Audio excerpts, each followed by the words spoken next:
you guys any nutrition coaching questions and stuff that have been reoccurring with people?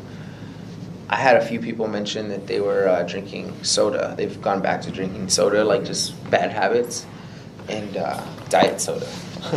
So what I started like today, I had her. So she was drinking her probiotic in the morning, but she was also drinking her coffee with creamer again when she used to never do that, or she stopped doing that, right? So she's putting the first thing was the probiotic, and then she's kind of washing it down with this creamer and the chemicals that go with that. So I'm thinking I'm trying this. I'm having her take it at night, right before bed. This is 3 or 4 hours after dinner, by the time she actually goes to bed. So I'm hoping a lot of it's digested and ready to go. And then drink it with a whole glass of water with her PM vitamin to see how that works. Because if it's in the morning, she drinks her coffee so early, she can't take her probiotic at 2 in the morning. So I'm trying to do it at night, see if that helps. But the only reason I told her, I was like, your gut health is probably like pretty low right now with all the soda you were drinking and what we were already trying to do. We were, and then alcohol. We know what alcohol does and everything. So that's what I had to do that quite a bit. So 2 times this week. I know we talked about it before. What do artificial sweeteners do to your gut health? Like a nuclear bomb? Is that basically what? Yeah. I know we talked about that. Just destroy it, right? Yeah, and I know a lot of people, they think diet soda is better because it's diet versus getting the sugar in there. I mean, neither one is good. I think, and we could probably do it. We could probably find a video of it to link to it. But you can eat through a nail. You can take the corrosion off the battery with soda. Yeah. That's something my father has told me. Yeah. My dad's a mechanic. Yeah, absolutely. And he's like, well, I've you've done it got myself. corrosion on your battery. He's like, just go get a Coke and just go pour the Coke on, Yeah. And it literally just... Or he's also said baby Tylenol. Oh, Is it baby I've heard of like something like that. Yeah, like I think some it's type like of water medicine and like pill, baby but, Tylenol. Yeah. And it'll eat away at the corrosion. Yeah. That still can't be good for you to put in your system. No, definitely not. If it's going to eat away at anything and you're going to put it, because you can tenderize. Oh no, but it's okay. You give it to your child. Yeah. Not you. Just give it to your child. Dude, that's crazy. The big thing. I'm drawing a blank on so much stuff today. The video that we showed in our seminar with the alcohol and how it basically digests the same way, or soda, in the same way it digests the same way alcohol does. Yeah. And it's like, if I were to give you a beer, it would take away all the risk of you getting drunk and everything else. Would you give it to a kid? No. Well, that's what a soda is. Yeah, that's true. That's Why right. are you doing it? That's crazy. And people do it, and I mean, you put meat in there, it'll eat away at all the meat and all sorts of other things. I mean, we talked about the pineapple, but it takes a little while for the pineapple to really eat away at a pork chop or anything like that. Well, Oh, but that's true. those are the enzymes. There's specific enzymes. That's why, and we've talked about meat There's tenderization difference before. between natural enzymes. Yeah, so it's like, Freaking aspartame. And so when it comes to tenderizing meat, because once meat has been butchered, the collagen fibers and everything that's in meat pretty much tightens, and so you get that rigor mortis and everything. And so to help to tenderize less tender pieces of meat, you can actually use fresh cut pineapple and pineapple juice to help to tenderize meat, because it's an acid and it has the natural enzymes bromelain, which will tenderize meat. Good for allergies. Don't let it sit too And long. good for congestion, It'll too. turn into jelly. Yeah. Oh, it's a what? Yeah, it turns like, it breaks it all the way down. Oh. Well, and that's what were you here the day I told that? Or do we do it on here? I don't know if we did. No, it was. I don't know. So So here. I forget what I was. I was making pork chops, and I forget the why, what ended up happening. But I remember, like, as a kid, we were doing pork chops. We had pineapple on them, and my grandfather used to marinate them with the pineapple on it and then cook it up. So, not thinking about it, I literally put it all together. I put it in the fridge, left, went to work. Got here, and then like later that day, we decided to go out and eat somewhere else. So I went home with the dogs out, went to eat somewhere else. Next morning I got up and I was like, I'll cook that later. And it was in this little Tupperware container. Well, I think I came in, went to work again, went home, and I was like, I don't feel like cooking. So I think I stopped and got Thai food on the way home. And this is back when I was living in my apartment. And like 3 or 4 days goes by and I haven't cooked it yet. And I was like, I gotta cook this before it goes bad. I don't want to waste it. I'm like, it's been in there, it's been marinating for like 3 days, not thinking anything of it. I open it and it was just this like pineapple chunk and like jelly-ish meat residue. That's crazy. It ate it. That is so destroyed gross. it. Yeah. And I mean, it was literally like one of those moments where I opened it, I was like, Pineapple beats meat. yeah, I was like, what do I do here? I don't. The vegetables are making a comeback, guys. The whole thing is right there. For fruit. Fruits. The fruit ate.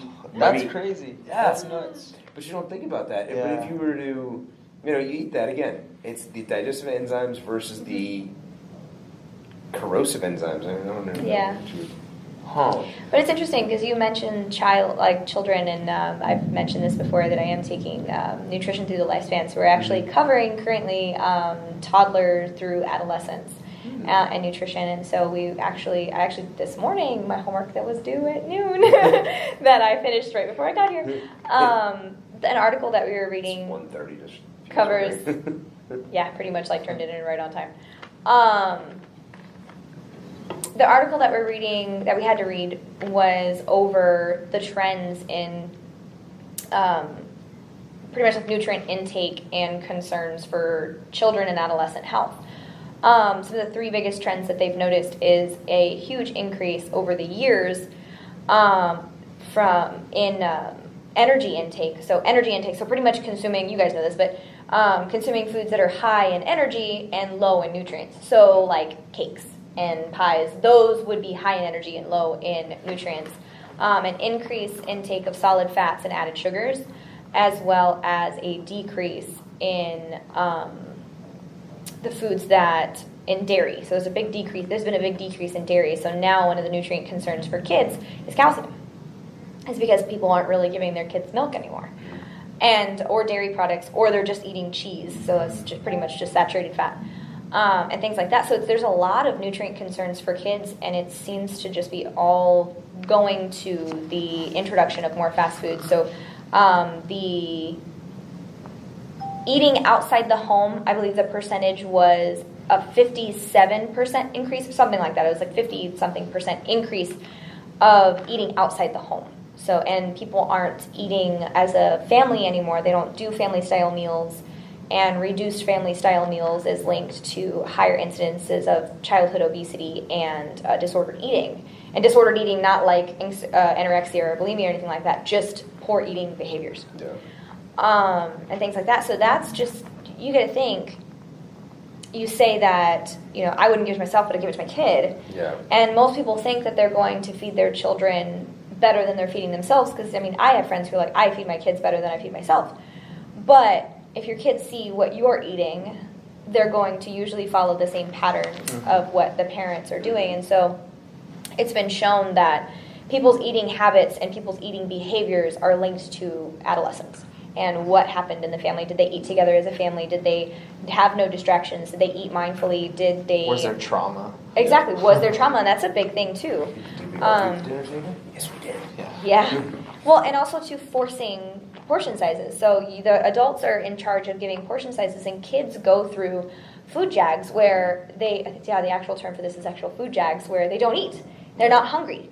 And so kids have a much more innate understanding of what hunger is and being full is and things like that. And so they'll go through food jags where they just won't have an appetite. They won't be very hungry. They'll kind of graze, they'll munch here and there. And then there's other times, like you've mentioned, that Ava will just eat, and then other times she won't. And that's very natural and very normal for kids. But most families, I don't want to say most families, but some families can force portion sizes and force, you can't get up until you eat everything on your plate. So that can actually introduce disordered eating in terms of ignoring your hunger cues, ignoring your satiety cues. That's really bad habits. Absolutely.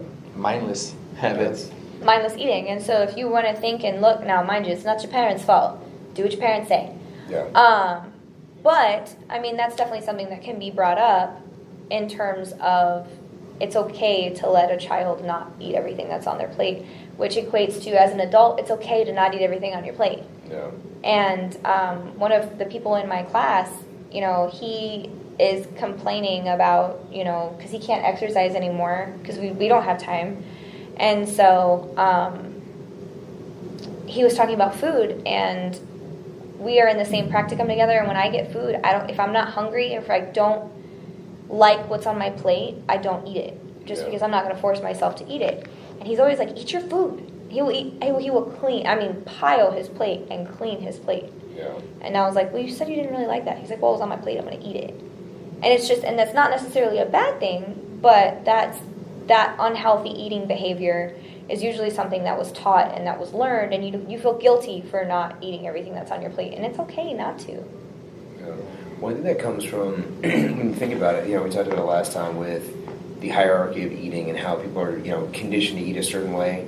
But a lot of us, our grandparents were raised during the Great Depression. So if there was food, you had to eat it, period, because you don't know when your next meal was. Then they raised their kids, well, it's on your plate, you got to eat it because there was a time when we didn't have food, so now it's food becomes love versus everything else. And then, of course, it perpetuates because our parents did it, my parents did it, and whatever else. And I know I've said it in here before, like one of the first times Ava stopped eating, I was like, what the hell do I do? And my grandpa was like, she's a kid, she'll eat when she wants to eat. She gets hungry enough, she'll eat. And, I remember being stuck at the table for 2 hours because I didn't want to eat lima beans. And I remember watching the clock, and I was like, one of us is going to break. I'm either going to eat the lima beans or my grandpa's going to get bored of watching me sit here. He just takes out the paper. Well, I lose. Sat there for 2 hours. Maybe eat those freaking lima beans. I'm not going to lie. Like, I remember to this day.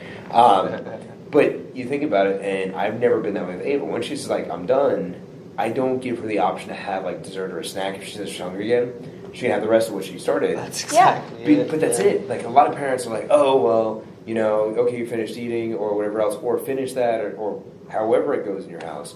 It's, okay, you're done. Cool, you had like 3 bites of meat, like a carrot. Awesome. Fine, That's go do enough. your thing. Yeah. And then she come back, well, I'm hungry, can I have a snack? No, you can have the rest of the food that you didn't eat. If you're that hungry, okay. And it's like, she'll ask because, it's logical. All kids ask questions because they want a yes. Everyone asks a question because they want a yes. If you wanted to know, you wouldn't ask the question. So she'll ask, can I have dessert? No, but you can have what's left. Okay. Or you can have, I'm making this for tomorrow. Do you want some of this? Yeah. Okay. That's fine. Or they'll be like, no, I'll be okay. And that's Exactly, good. and they'll go That's about their good. business. Yeah. A lot of people, again, I say a lot of people, I don't mean this in a bad way, but parents do, and this is something that's seen through toddlers, kids who can walk around and, not maybe articulate that much, but they're starting to develop their autonomy and being like, no. And that's just kids. Kids are going to be like, no, that's fine. Introducing new foods, you're going to get no's. But that doesn't mean that it's okay to just give them a sippy cup of juice and let them sip on the juice until dinner because they're whining and complaining. Kids will learn the schedule. Kids will learn the schedule. And they will, get over it, and it'll be fine. But when it comes to introducing new foods, kids are innate to want sweet things. Yeah. They have a much stronger desire for sweet food, so they would love sweet cake. That when maybe you or I are going to put that in our mouths and we're like, that's too sweet. Yeah. They like that. That's, to them, that's nourishing. That means it's high in energy, which is what they need. Does that mean give them cake? No. No, they just need it because You teach them that bitter foods, which naturally means poison, you teach them that bitter foods like broccoli is okay to eat. And it can take up to 7 to 8 introductions of food for them to even want to continue to eat it. And that's okay. And that's something that my mom always told me. She's like, just do a little bit every day and you'll start to crave it. That happened with avocado. I thought avocado was gross because it was squishy. I love avocado now. I crave it. And it's that I had to introduce it about 7 to 10 times. That makes sense. Before you really start to, your body understands only it. try once, and at the best, try 3 or 4 times. Exactly. Just try And you can one, always yeah, put it on makes their plate and, give them that option. Like, here's some sweeter fruit, maybe some berries, but here is some, broccoli or maybe a sweeter sweet potato, something like that. You can have that option there as well. And what they eat of it is great. Just encourage them to have, 1 or 2 bites. I'll be happy. It's fine. I think parents pick the wrong battles. Yeah. So when you think about it, like we've talked about this relationships in the past, parenting is you're going to pick and choose your battles. And my mom did this when I was young. Sure. My sister dressed ridiculously. Ava's really good about this, but she would dress like Frankenstein from Big Daddy. Yeah, Yeah. that's how she would dress. Like she would do all sorts of crazy stuff. My mom's like, you're going to pick and choose Julian your is battles. his real name. Julian, there we go. Yeah. And I was like, no, it's never gonna be like that. And then sure enough, like Ava started getting older, and it was one of those like she dressed herself well, so I never pick out her clothes for anything like that. But it's like when it comes to food, that's the battle I pick because that's the lifelong thing. Most parents, at the end of the day, you're tired. It's easier for you to kind of give into your kids and go, oh yeah, like let's have McDonald's, let's have whatever, let's have this. But it's not the best thing for them. But you have to pick that battle, that thing. Like, you're going to eat your broccoli. Absolutely. Well, I don't want to. Okay, we got to eat a little bit of it because you're not going to have anything else. Like, this is what you get. Like, this is your food. Yeah. And Same thing I with think, cereal. yeah. That's but it. I think so many parents have, like, a feeling of, like, I'm going to be the bad guy if I do this. And it's the short, but it's Cool. that short term, you're going Just to be the kidding. bad guy for the long term health. Yeah. Like, It's and when we if go you back give your kids health, it makes more sense. I think, I don't know, again, I don't remember if I did this on here or what, but Ava asked me about like kids that are always sick around her. Yeah, you and I were talking about Okay. it. And she's like, she started kind of correlating the difference between her lunch and other kids' lunches. Yeah. And she's Wow. like, is that why I don't get sick? Yeah. And then Anthony was like, yeah, that is why. I mean, honestly, you're not wrong because the intake of solid fats and added sugars has gone up. Mm-hmm. The intake, the higher energy intake because of snacking. So kids usually before would eat about 3.9 meals per day. Well, it's gone up to 5.1, and that has been heavily attributed to snacking. And the biggest increase, based off of the reports and everything that they've done over the years, the biggest increase is candy and salty snacks. Chips, Yeah. granola bars. So, Well, also look at the school lunches. oh God, God. they're horrible. I had a client send me a picture. She's in high school. I'm like, you need to send me a picture of your lunch. I was like, whoa. And you It go to a sucks. good school. Because the schools get very, very bad, like, I don't want to say bad budget, but I mean, they don't necessarily do. get the best budget. Yeah. But they still have to follow specific nutrient guidelines. As long as the children are getting these blanketed nutrients, what they can afford is what is given. Yeah. And, that's very unfortunate in terms of not every parent has the time to make a super nutritious meal for their children and for them every single day. Yeah. And so you're relying on the school system to be able to feed your child a nutritious meal that may not be as nutritious as we would like. But then you'd have to ask because this goes back to like corporations and everything else. Like then they do the corporate funded like health programs, which is a better use of your time. Taking the extra 5 minutes to make a better lunch for your kids, or taking the day off of work to stay home with your sick kid. And that's true. That's true. At the end of the day, it's going to be less expensive because hopefully your child won't get sick. Yeah. I mean, at Ava's mom's house, her mom has been sick, her stepdad's been sick, her sister's been sick twice. And Ava has not been sick. All three of them have had the flu twice. Oh my gosh. And this child's walking around, just like dancing around people with the flu, like, "Pfft, I'm good. This bubble around. Yeah, I mean, She's like, her germs are immune trying system's to- like, yeah. Germs are trying to get her. But it's we take the extra time. We feed her. She comes over. She asks for a vitamin. She asks for all her stuff. She gets her vitamins every day. She's active. Yeah, she's active. She's moving. Her food choices are better. I don't know if her mom and stepdad still do, but they were doing like paleo for a while, and I have to wonder how. I know her stepdad's a firefighter, so I don't know what he eats when he goes to the fire department. Yeah. Her mom's a grown woman, so whatever she eats outside of that. But at least Ava, I know when she's with us, she's eating 100% the way she's supposed to. Yeah. But the fact that her sister's getting sick and the fact that she's not makes me wonder how much she's actually eating better than her sister when she's there. Yeah. Because I know for her, like, And just her habits. Yeah. Just naturally her habits that she's conditioned. yeah, mindlessly good habits. Well, she has, like, so on Sundays we go to the movies, and I get her one of those boxes of, like, candy. Yeah. I do it. And, like, this Sunday was the first time I really noticed what she does. I do it. yeah, I do it. I'm so right though. But that's the thing. Like, if I give her one of those boxes, if I put that box on the table, on the kitchen table, right there, and she's like, hey, can I have a snack? Sure. Go ahead, have the box. She'll have like 3 or 4 pieces of the candy and leave it. That's it. So our serving size is usually about 5-6 pieces. Yeah. She'll eat a serving naturally.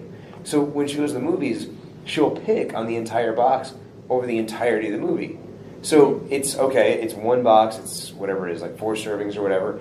So she eats that over the course of like 2 hours. Yeah.